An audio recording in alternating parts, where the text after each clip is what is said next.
આ જે શિવાલય જે છે બનાવેલું આજતભાઈ, હાજી, એ એવું લાગે આપણને જોતા કે સ્વયંભૂ હોય એવું. શું કામ?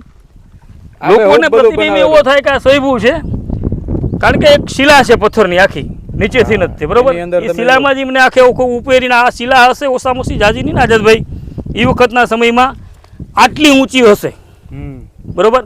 આટલું ઊંચું છે એને પથ્થરથી કાપી કાપીને આ શિવની લિંગ પાછી બેહાડવામાં નથી આવેલી. હળંગ છે, તમે જુઓ આ હળંગ છે, બરોબર? નીચે દેખાય છે, આ જ પથ્થરમાંથી છે.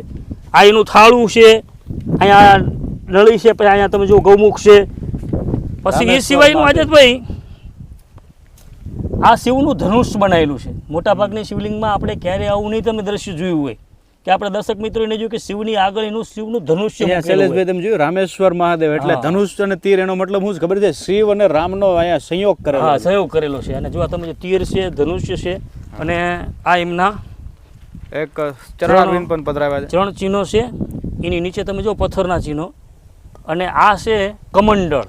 સાધુ જે હાથમાં રાખતા ને કમંડળ છે. શૈલેષભાઈ, આ તમે જો પોઠિયો અને કાચબો, આપણે એમને શાસ્ત્રની ભાષામાં કશ્યપજી કહેવાય, અને આ નંદી મહારાજ શિવના ખાસ. અને આપણે ફરી વખત વિડીયોમાં કહીશું કે આપણે ઘણી વખત જોયેલું છે કે શિવના ઘણા દર્શન કરતા હોય ને તાણાજીતભાઈ,